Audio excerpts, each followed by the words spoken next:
ಏನ್ ಹೇಳೋದು ಏನೋ ಒಂದು ಗೊತ್ತಾಗ್ತಿಲ್ಲ. ಹೊಡೆದವನ್ಗೂ ಮನ್ಸತ್ವ ಇಲ್ಲ, ಹೊಡೆದವನು ಅವ್ನ ಪಾಡ್ಗೆ ಹೋಗ್ಬಿಟ್ಟಿದ್ದಾನೆ. ಪ್ರಾಬ್ಲಮ್ ಮುಗ್ದಂಗೆ ಇನ್ನೊಂದು ಪ್ರಾಬ್ಲಮ್ ಸ್ಟಾರ್ಟ್ ಆಗುತ್ತಲ್ಲ ಅಂತ. ಪ್ರಮೋಷನ್ ಏನು ಪ್ರಮೋಷನ್ ಬ್ರೋ? ಎಲ್ರಿಗೂ ನಮಸ್ತೆ. ನಾನೇ ನೀವು ವಿಷ್ಣು ಮಾತಾಡ್ತಾ ಇದ್ದೀನಿ. ನಾನು ಚೆನ್ನಾಗಿದ್ದೀನಿ, ನೀವೆಲ್ಲರೂ ಚೆನ್ನಾಗಿರ್ತೀರಾ ಅಂತ ನಂಬ್ತೀನಿ ನಾನು.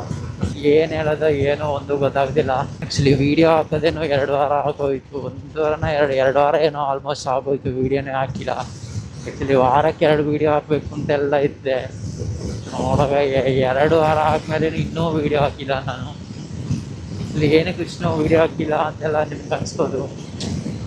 ಸ್ವಲ್ಪ ಪರ್ಸ್ನಲ್ ಆಗಿ ಸ್ವಲ್ಪ ಪ್ರಾಬ್ಲಮ್ಸ್ ನಡೀತಾಯಿತ್ತು ನಂಗೆ. ಆ ಪ್ರಾಬ್ಲಮ್ಸ್ ನಡುವೆ ವೀಡಿಯೋ ಮಾಡೋಕ್ಕೂ ಆಗಲಿಲ್ಲ ನನಗೆ. ಒಂಥರ ಮೈಂಡೇ ಒಂಥರ ಮೂಡ್ ಆಫಲ್ಲಿ ಇತ್ತು. ನನಗೆ ಏನು ಮಾಡೋಕ್ಕೂ ಆಗ್ತಿರ್ಲಿಲ್ಲ, ವೀಡಿಯೋ ಹಾಕೋಕ್ಕೂ ಆಗ್ತಿರ್ಲಿಲ್ಲ. ಆ್ಯಕ್ಚುಲಿ ಒಂದು ವಿಶೇಷ ನೋಡ್ಕೋಬೇಕು ನಿಮ್ಮ ಹತ್ರ. ಆ್ಯಕ್ಚುಲಿ ಮೊನ್ನೆ ನಾನು ಸುಮ್ಮನೆ ಇದ್ದೆ, ವೀಡಿಯೋ ಏನು ಹಾಕದೆ ಮನೇಲೇ ಸುಮ್ಮನೆ ಇದ್ದೆ. ಹಂಗೆ ಇವಾಗಂತೂ ಕೆಲಸನೂ ಇಲ್ವಲ್ಲ, ಮನೇಲೇ ಇದ್ದೆ, ಏನು ಮಾಡೋದೆ. ಸುಮ್ಮನೆ ಮನೇಲಿದ್ದಾಗ ಒಬ್ಬರು ನನಗೆ ಯೂಟ್ಯೂಬ್ ವೀಡಿಯೋ ಹಾಕಿದ್ನಲ್ಲ ನಾನು, ಒಂದು ಲಾಸ್ಟ್ ವೀಡಿಯೋ, ಆ ವೀಡಿಯೋಗೆ ಕಮೆಂಟ್ ಹಾಕಿದ್ರು ಅವರು. ವಿವೇಕ್ ಅಂತ ಅವ್ರ ಹೆಸರು. ಯಾರು ಏನು ಅಂತೆಲ್ಲ ನನಗೂ ಗೊತ್ತಿಲ್ಲ. ಅವರು ಕಮೆಂಟ್ ಮಾಡಿದರು ನನಗೆ. ಒಬ್ಬೊಬ್ಬರು ಜೊತೆಗಿರೋರೇ ಕಮೆಂಟ್ ಮಾಡೋಕೆ ಅಳ್ತಾರೆ. ಒಂದು ಆರ್ಟ್ ಹಾಕೋಕ್ಕೂ ಆದರೂ ಸರಿ, ಒಂದು ಇಮೋಜಿ ಹಾಕೋ, ಸುಮ್ಮನೆ ಒಂದು ಇಮೋಜಿನ ಹಾಕ್ಬಿಟ್ಟು ಸೆಂಡ್ ಬಟನ್ ಕೊಡೋಕ್ಕೂ ಅಳ್ತಾರೆ. ಅಂಥದ್ರಲ್ಲಿ ಇವ್ರು ಯಾರು ಅಂತಲೇ ನಂಗೆ ಗೊತ್ತಿಲ್ಲ. ಅವರು ಅಷ್ಟುದ್ದ ಮೆಸೇಜ್ ಹಾಕಿದ್ರು ನನಗೆ. ಅದನ್ನ ನೀವು ಬೇಕಾದ್ರೆ ನಾನು ಸೈಡಲ್ಲಿ ಸ್ಕ್ರೀನ್ಶಾಟ್ ಹಾಕಿರ್ತೀನಿ, ಇಲ್ಲಾಂದರೆ ನೀವು ಆ ಲಾಸ್ಟ್ ವೀಡಿಯೋ ನಾನು ಫುಡ್ದು ವೀಡಿಯೋ ಒಂದು ಬ್ಲಾಗ್ ಹಾಕಿದ್ನಲ್ಲ, ಆ ವ್ಲಾಗ್ನ ನೋಡಿ, ಅದ್ರ ಕಮೆಂಟ್ ಸೆಕ್ಷನ್ನ ನೋಡಿ ನೀವು. ಆ ಕಮೆಂಟ್ ಸೆಕ್ಷನಲ್ಲಿ ಅವ್ರದ್ದು ಇರುತ್ತೆ. ಆ ಥರ ಯಾರು ಕಮೆಂಟ್ ನನ್ನ ಜೊತೆಯಲ್ಲಿ ಇರೋ ಹುಡುಗರೇ ನನಗೆ, ನನ್ನ ಫ್ರೆಂಡ್ಸೇ ಒಂದು ಕಮೆಂಟ್ ಹಾಕೋಕೆ ಕಳ್ತಾರೆ. ಅದರಲ್ಲೂ ಇಬ್ಬರು ಒಂದು ಅಷ್ಟುದ್ದ ಕಮೆಂಟ್ ಹಾಕಿದ್ರು ನನಗೆ. ಅಂದರೆ ಅವ್ರ ಟೈಮ್ನ ನನಗೋಸ್ಕರ ಸ್ಪೆಂಡ್ ಮಾಡಿ, ಅವರು ಒಂದೊಂದು ಟೈಮ್ನು ಪ್ರೀಸ್ಲೆಸ್ ಅಲ್ವಾ, ಒಬ್ಬೊಬ್ರಿಗೂ ಒಂದೊಂದು ಟೈಮ್ ವ್ಯಾಲ್ಯೂನೇ. ಆ ಟೈಮಲ್ಲಿ ಅವರು ನನ್ನ ವೀಡಿಯೋಗೆ ಅವರು ಅಷ್ಟುದ್ದ ಕೂತ್ಕೊಂಡು ಅದನ್ನು ಟೈಪ್ ಮಾಡಿ ನನಗೆ ಮೆಸೇಜ್ ಹಾಕಿದ್ರು ಅವರು. ಅದು ನೀವು ಒಂದ್ಸಲ ಓದಿ ಗೊತ್ತಾಗುತ್ತೆ. ಅದಲ್ಲದೆ ಅವ್ರು ಏನಂದಿದ್ರು ಅಂದರೆ, ನೋಡಿ ಬ್ರೋ, ನಿಮ್ಮ ವೀಡಿಯೋಸ್ ಎಲ್ಲ ಇವಾಗ ಚೆನ್ನಾಗಿ ಬರ್ತಿದೆ, ಅಂದರೆ ನೀವೇ ನೋಡಿ, ಆಲ್ಮೋಸ್ಟ್ ಬಂದು ಇಷ್ಟೊಂದು ವೀಡಿಯೋ ಹಾಕಿದ್ದೀರಾ ನೀವು, ಆಲ್ಮೋಸ್ಟ್ ತುಂಬ ವೀಡಿಯೋ ಹಾಕಿದ್ದೀರಾ. ಅದರಲ್ಲಿ ಬಂದು ಅಷ್ಟು ವೀಡಿಯೋಸನ್ನು ಈ ಪರ್ಟಿಕ್ಯುಲರ್ ವೀಡಿಯೋ ಪಾಪ್ಯುಲರ್ ಆಗ್ತಿದೆ ಬ್ರೋ. ಅಂದರೆ ಪರ್ಟಿಕ್ಯುಲರ್ ವೀಡಿಯೋ ಅಂದರೆ ಆ ಫುಡ್ದು ವೀಡಿಯೋ, ಅಡ್ವೆಂಚರ್ ಥರ ಮಾಡಿ ಆ ಫುಡ್ದು ವೀಡಿಯೋ ಹಾಕಿದ್ದೆ ನಾನು. ಆ ಪರ್ಟಿಕ್ಯುಲರ್ ವೀಡಿಯೋ ಬಂದು ಪಾಪ್ಯುಲರ್ ಆಗ್ತಿದೆ ಬ್ರೋ. ನೋಡಿ, ಅದು ಒಂಥರ ಚೆನ್ನಾಗಿ ಹೋಗ್ತಿದೆ, ವ್ಯೂಸ್ ಆದ್ರೂ ಅಷ್ಟೇ ಅದೊಂಥರ ಪಾಪ್ಯುಲರ್ ಆಗೋಕ್ಕೆ ಹೋಗ್ತಿದೆ ಅದು. ಅದಕ್ಕೋಸ್ಕರ ನೀವು ಆ ಥರ ವೀಡಿಯೋ ಟ್ರೈ ಮಾಡಿ ಬ್ರೋ. ಆ ಥರ ಅಡ್ವೆಂಚರ್ನೆಲ್ಲ ಹಾಕಿ ಒಳ್ಳೆ ಥರ ಎಡಿಟ್ ಮಾಡಿ, ಆಮೇಲೆ ನಿಮ್ಮ ವಾಯ್ಸ್ನ ಬಂದು ಸ್ವಲ್ಪ ಇದು ಮಾಡ್ಕೊಳ್ಳಿ. ನೀವು ಹೇರಲ್ಲಿ ಮಾತಾಡೋಂಗಿದೆ, ಸ್ವಲ್ಪ ಸ್ಪೀಡ್ ಹೋಗ್ಬೇಕಾದ್ರೆ ಮಾತಾಡಬೇಡಿ, ನೀವು ಸ್ಲೋ ಹೋಗ್ಕೊಂಡು ಮಾತಾಡಿ ನೀವು. ಆ ಥರ ಎಲ್ಲ ಕಮೆಂಟ್ ಹಾಕ್ತಿರೋ. ಮತ್ತು ಲಾಸ್ಟ್ ವೀಡಿಯೋ ಅದು ಸ್ಟಾರ್ಟಿಂಗಲ್ಲಿ ನಾನು ಒಂದು ವೀಡಿಯೋ ಹಾಕಿದ್ದೆ, ಅನ್ಎಕ್ಸ್ಪೆಕ್ಟೆಡ್ಲಿ ಐ ಮೆಟರ್ ಅಂತ ಏನೋ ಒಂದು ವೀಡಿಯೋ ಹಾಕಿದ್ದೆ ನಾನು. ಆ ವೀಡಿಯೋನು ನೋಡಿ ಬ್ರೋ. ಆ ಥರ ವೀಡಿಯೋ ಎಲ್ಲ ಹಾಕಿ, ಯಾವಾಗ ನಿಮಗೂ ಒಳ್ಳೆ ರೀಚ್ ಆಗ್ಬೋದು. ಮತ್ತು ನೀವು ಕನ್ಸಿಸ್ಟೆನ್ಸಿಯಾಗಿ ಹಾಕಿ, ನಾನು ಹೇಳ್ದಂಗೆ 3 ತಿಂಗಳು ನೀವು ಟ್ರೈ ಮಾಡಿ ನೋಡಿ. ಆ 3 ತಿಂಗಳಲ್ಲಿ ಬಂದು ಅಟ್ಲೀಸ್ಟ್ ಬಂದು 3 ತಿಂಗಳಲ್ಲಿ ವಾರಕ್ಕೆ 2 ವೀಡಿಯೋ ಹಾಕಿ, 3 ಡೇಸ್ಗೆ ಒಂದ್ಸಲ ವೀಡಿಯೋ ಹಾಕಿ ಬ್ರೋ. ನೀವು ನೋಡಿ ಒಳ್ಳೆ ರೀಚ್ ಆಗ್ತೀರಾ.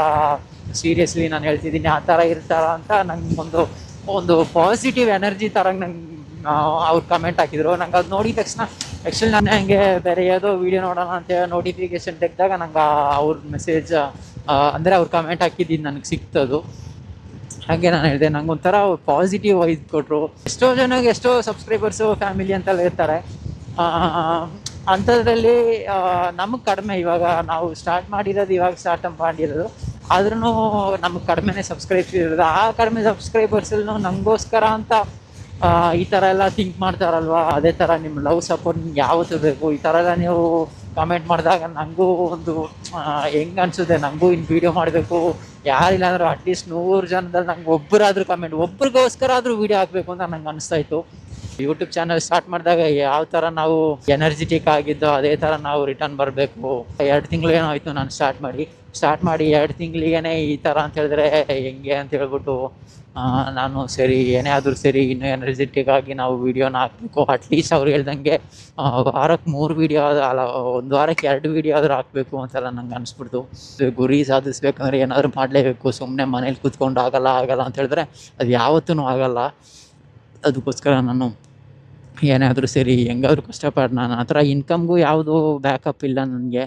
ಇನ್ಕಮ್ಗೆ ಯಾವ್ದಾದ್ರು ಬ್ಯಾಕಪ್ ಇದ್ದಿದ್ರೆ ಏನಾದರೂ ಮಾಡ್ಬೋದಿತ್ತು, ರೈಡೆಲ್ಲ ಎಲ್ಲನೂ ಮುಗಿಸ್ಕೋಬೋದಿತ್ತು. ಆ ಥರ ಇನ್ಕಮ್ಗೂ ಬ್ಯಾಕಪ್ ಯಾವುದೂ ಇಲ್ಲ. ಒಂದು ನಿಮಿಷ ರೀ, ಟೋಲ್ ಹತ್ರ ಬಂದೆ ನಾನು, ಆ ಸ್ಲಿಪ್ ಒಂದು ಮುಗಿಸ್ಕೊಡ್ತೀನಿ. ಅದೇ ಇನ್ಕಮ್ ಏನಾದರೂ ಇದ್ದಿದ್ರೆ ಅಟ್ಲೀಸ್ಟ್ ಇನ್ಕಮ್ ಆದರೂ ಬರುತ್ತೆ, ಅದರಿಂದ ನಾವು ಟ್ರಾವೆಲ್ ವೀಡಿಯೋಸ್ ಆದರೂ ಮಾಡ್ಬೋದು ಅಂತೇಳಿ ಹೋಯ್ತು. ಇವಾಗ ನನಗೆ ಇನ್ಕಮ್ ಬರೋಕ್ಕೂ ಯಾವುದೂ ಇಲ್ಲ.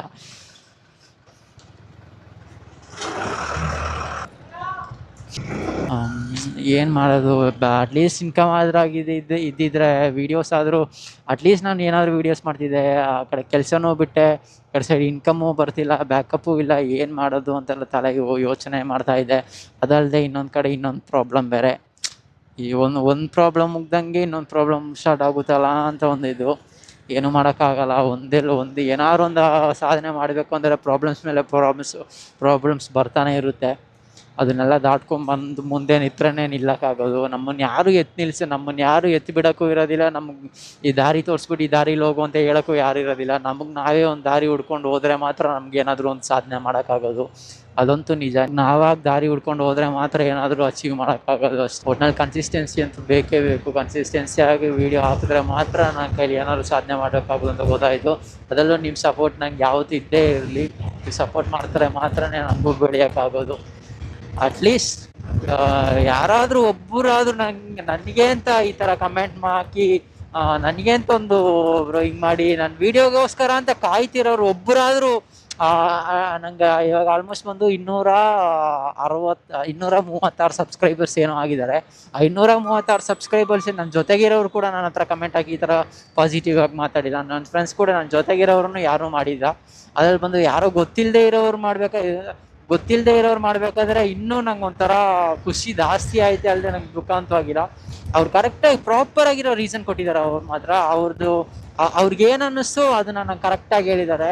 ಬ್ರೋ ಥ್ಯಾಂಕ್ಸ್ ಬ್ರೋ, ನೀವು ಯಾರು ಅಂತೆಲ್ಲ ನಂಗೆ ಗೊತ್ತಿಲ್ಲ ಬ್ರೋ, ಆದರೂ ಥ್ಯಾಂಕ್ ಯು ನಿಮ್ಗೊಂದು. ಆ ಥರ ಎಲ್ಲ ಕಮೆಂಟ್ ಮಾಡೋದಕ್ಕೆ ನನಗೂ ಒಂದು ಪಾಸಿಟಿವ್ ವೈಬ್ ಸಿಗುತ್ತೆ. ನನಗೂ ಇನ್ನು ಮುಂದೆ ವೀಡಿಯೋಸ್ ಕಂಟಿನ್ಯೂಸ್ಲಿ ಆಗಿ ಮಾಡ್ತಾ ಇರಬೇಕು ಅಂತ ನನಗೂ ಅನಿಸುತ್ತೆ. ಥ್ಯಾಂಕ್ ಯು, ನಿಮ್ಗೊಂದು ಥ್ಯಾಂಕ್ ಯು ಸೋ ಮಚ್. ಆಗ್ತಾ ಇರ್ತೀನಿ ಬ್ರೋ. ನೀವೇನೇನು ಹೇಳಿದ್ದೀರಾ ಅದನ್ನೆಲ್ಲ ನಾನು ಫಾಲೋ ಅಪ್ ಮಾಡ್ತೀನಿ. ಅದನ್ನೆಲ್ಲ ಕರೆಕ್ಟ್ ಮಾಡ್ಕೊಳಕ್ಕೆ ನೋಡ್ತೀನಿ ಬ್ರೋ. ಅದಲ್ಲದೆ ಅಪಾರ್ಟ್ ಫ್ರಮ್ ದಟ್ ಇವಾಗ ನೆಕ್ಸ್ಟ್ ಏನು ಪ್ಲ್ಯಾನ್ ಅಂತ ಹೇಳಿದ್ರೆ, ಇವಾಗ ಕೂರ್ಗೆ ಹೋಗ್ತಾ ಇದ್ದೀನಿ ನಾನು. ಮನೆಗೆ ಹೋಗಿ ನೆಕ್ಸ್ಟ್ ಪ್ಲ್ಯಾನ್ ಏನಂತ ನೋಡಬೇಕು. ನಾಯಿ ಬಂದು ಸತ್ತೋಗ್ಬಿಟ್ಟಿದೆ ಪಾಪ. ಅದನ್ನು ನೋಡಿ ಯಾರು ಸೈಡ್ಗೂ ನೋಡಿದವ್ರು ಯಾರು ಅದನ್ನು ಸೈಡ್ಗೆ ಎತ್ತು ಆಗ್ತಿಲ್ಲ. ಅದು ಸತ್ತಿದಲ್ದೆ ಇನ್ನೂ ಜನ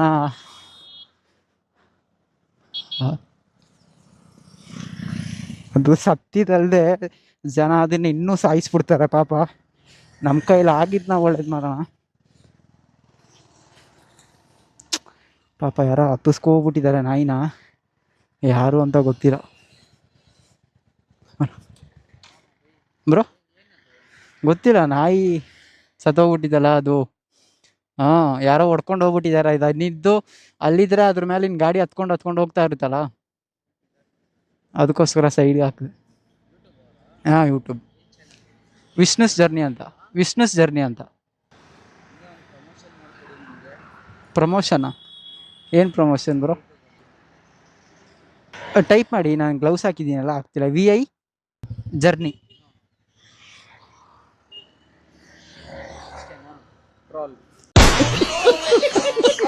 ಟ್ರೋಲ್ ಇಲ್ಲ, ಅಷ್ಟೇ.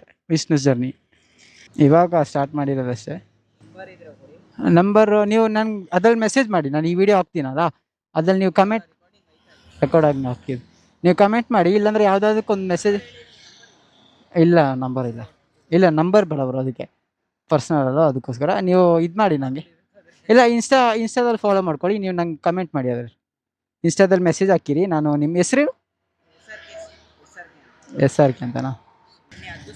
ಸೇಮ್ ಅದೇ ಸೇಮ್. ಅಲ್ಲೇನಿದೆಯೋ ಅಲ್ಲೇ ಬರುತ್ತೆ. ನನ್ನ ಬೈಕದು ಲೋಗೋ ಬರುತ್ತೆ ಅದು. ಆ್ಯಕ್ಚುಲಿ ನಾಯಿ ಬಂದು ರೋಡಲ್ಲಿ ಬಿದ್ದೋಗ್ಬಿಟ್ಟಿದೆ ಅಂತೀನಿ. ಯಾರೋ ಹೊಡ್ಕೊಂಡು ಹೋಗ್ಬಿಟ್ಟಿದ್ದಾರೆ ನಾಯಿನ ಪಾಪ. ಹೆಂಗೆ ಹೇಳೋದು ಅದನ್ನು ಹೊಡೆದವನಿಗೂ ಮನಸತ್ವ ಇಲ್ಲ. ಹೊಡೆದವನು ಅವನ ಪಾಡ್ಗೆ ಹೋಗ್ಬಿಟ್ಟಿದ್ದಾನೆ. ಬೇರೆ ಯಾರಾದರೂ ಬರೋರು ಅದನ್ನ ತೆಗೆದು ಸೈಡ್ಗೆ ಆದ್ರೂ ಹಾಕ್ತಾರ, ಅದು ಇಲ್ಲ. ನಾಯಿ ಸತ್ತಿದಲ್ದೆ ಅದ್ರ ಮೇಲೆ ಗಾಡಿ ಹತ್ಕೊಂಡು ಹೋಗಿ ಅದು ಇನ್ನೂ ಸತ್ತು ಹೋಗ್ಬಿಡುತ್ತೆ. ಅದು ಒಂದು ಗಾಡಿ ಹತ್ತುತ್ತಾ ಅದು ಅದಕ್ಕಿರೋ ಸಾವಿಗೆ ಒಂದು ಅರ್ಥನೇ ಇಲ್ದಂಗೆ ಆಗ್ಬಿಡುತ್ತೆ. ಯಾರೋ ಬಿಡಿ, ಯಾರು ಮಾಡಿದ್ರೆ ಏನು ಮಾಡಿಲ್ಲ ಅಂದ್ರೆ ಹೇಳು. ನಮ್ಗಾದಷ್ಟು ನಾವು ಮಾಡೋದು ಅಷ್ಟೇ. ನಾವು ಒಂದು ಮಾಡಿದ್ರೆ ನಮ್ಗೆ ಇನ್ನೊಂದು ಭಗವಂತ ಯಾವ್ದಾದ್ರು ಒಂದು ಕಡೆನ ಬಂದು ಒಳ್ಳೇದು ಮಾಡ್ತಾನೆ ಅಂತ ಅಂತಾರಲ್ಲ, ಅಷ್ಟೇ. ನಾವು ಏನಾದ್ರು ಒಂದು ಒಳ್ಳೇದು ಮಾಡಕ್ ನೋಡೋಣ. ನಾವು ಕಷ್ಟದಲ್ಲಿರ್ಬೇಕಾದ್ರೆ ನಮಗೂ ಯಾವ್ದಾದ್ರು ಒಂದು ರೀತಿಲಿ ಭಗವಂತ ಬಂದು ನಮಗೂ ಹೆಲ್ಪ್ ಮಾಡ್ತಾರೆ ಅಂತ ನಾನು ಒಂದನ್ನು ಹೇಳಕ್ ಇಷ್ಟಪಡ್ತೀನಿ. ನಿಮ್ಮ ಕೈಲಿ ಆದಷ್ಟು ನೀವು ಮಾಡಿ. ನಾನು ಆ್ಯಕ್ಚುಲಿ ವಿಡಿಯೋ ಹಾಕೋದೇ ಬೇಡ ಅಂತ ನಂಗೆ ಗೊತ್ತಾಗ್ತಿಲ್ಲ. ಓಕೆ, ಹಾಕಿದ್ರು ನಾನು ನಂಗೆ ಮೇ ಬಿ ಅಂದರೆ ಗೈಡ್ಲೈನ್ಸ್ ಫಾಲೋ ಮಾಡಬೇಕಲ್ಲ, ಅದರಲ್ಲಿ ಏನಾದರೂ ಇಶ್ಯೂಸ್ ಬರ್ಬೋದು. ನಾನು ಹಾಕೋದೇ ಬೇಡ ಅಂತ ನಂಗೆ ಗೊತ್ತಾಗ್ತಿಲ್ಲ. ಸಪೋಸ್ ಹಾಕಿದ್ರೆ ನಾನು ಈ ವಿಡಿಯೋನ ಹೇಳಕ್ಕೆ ಇಷ್ಟಪಡ್ತೀನಿ. ನಿಮ್ಮ ಕೈಲಿ ಆದಷ್ಟು ನೀವು ಯಾರಿಗಾದ್ರೂ ಹೆಲ್ಪ್ ಮಾಡಿ. ನೋಡ್ಬಿಟ್ಟಂತೂ ಹಂಗೆ ಬಿಡಬೇಡಿ. ಏನಾದರೂ ಒಂದು ನಿಮ್ಮ ಕೈಲಿ ಆದಷ್ಟು ₹1 ಅಂದರೆ ₹1 ಕೊಡಿ. ಆ ₹1 ದೊಡ್ಡ ವಿಷಯನೇ. ₹1 ಸೇರಿದ್ರೆ ₹9 ₹1 ಸೇರಿದ್ರೆ ಮಾತ್ರ ₹10 ಆಗೋದು. ಇಲ್ಲಾಂದ್ರೆ ಅದು ಬೇರೆ ₹9 ಎಲ್ಲ ಇರುತ್ತೆ. ಅದಕ್ಕೋಸ್ಕರ ನಿಮ್ಮ ಕೈಲಿ ಆದಷ್ಟು ಮಾಡಿ ನೀವು. ನಾನು ಈ ವಿಡಿಯೋನೆಲ್ಲ ಹಾಕೋದು ನೋಡಿ ಇವಾಗ ಯಾರಾದರೂ ಒಂದಿಬ್ಬರು ನೋಡಿದ್ರೆ ನನ್ನನ್ನು ನೋಡಿ ಯಾರಾದರೂ ಒಂದಿಬ್ಬರನ್ನಾದ್ರೂ ಮಾಡ್ಬೋದಲ್ಲ ಅಟ್ಲೀಸ್ಟ್. ಅದಕ್ಕೋಸ್ಕರ ನನಗೂ ಆದರೂ ಡೌಟಲ್ಲಿ ಇದ್ದೀನಿ, ಈ ವಿಡಿಯೋ ಹಾಕೋದಿಲ್ಲ ಅಂತ ನಂಗೆ ಗೊತ್ತಿಲ್ಲ. ಹಾಕಿದ್ರೆ ಹೆಲ್ಪ್ ಮಾಡಿ ಅಷ್ಟೇ. ವಿಡಿಯೋ ನಾನು ಇಲ್ಲಿಗೆ ಮುಗಿಸ್ತಾ ಇದ್ದೀನಿ. ಯಾರಾದರೂ ಚಾನಲ್ಗೆ ಹೊಸ್ದಾಗಿ ಬಂದಿದ್ರೆ ಸಬ್ಸ್ಕ್ರೈಬ್ ಮಾಡ್ಕೊಳ್ಳಿ, ಬೆಲ್ ಬಟನ್ ಆಲಲ್ಲಿ ಹಾಕ್ಕೊಳ್ಳಿ. ಅಂದರೆ ಮಾತ್ರ ನಾನು ಹಾಕೋ ವೀಡಿಯೋಸ್ ನಿಮ್ಗೆ ನೋಟಿಫಿಕೇಶನ್ ಆಗಿ ಬರೋದು.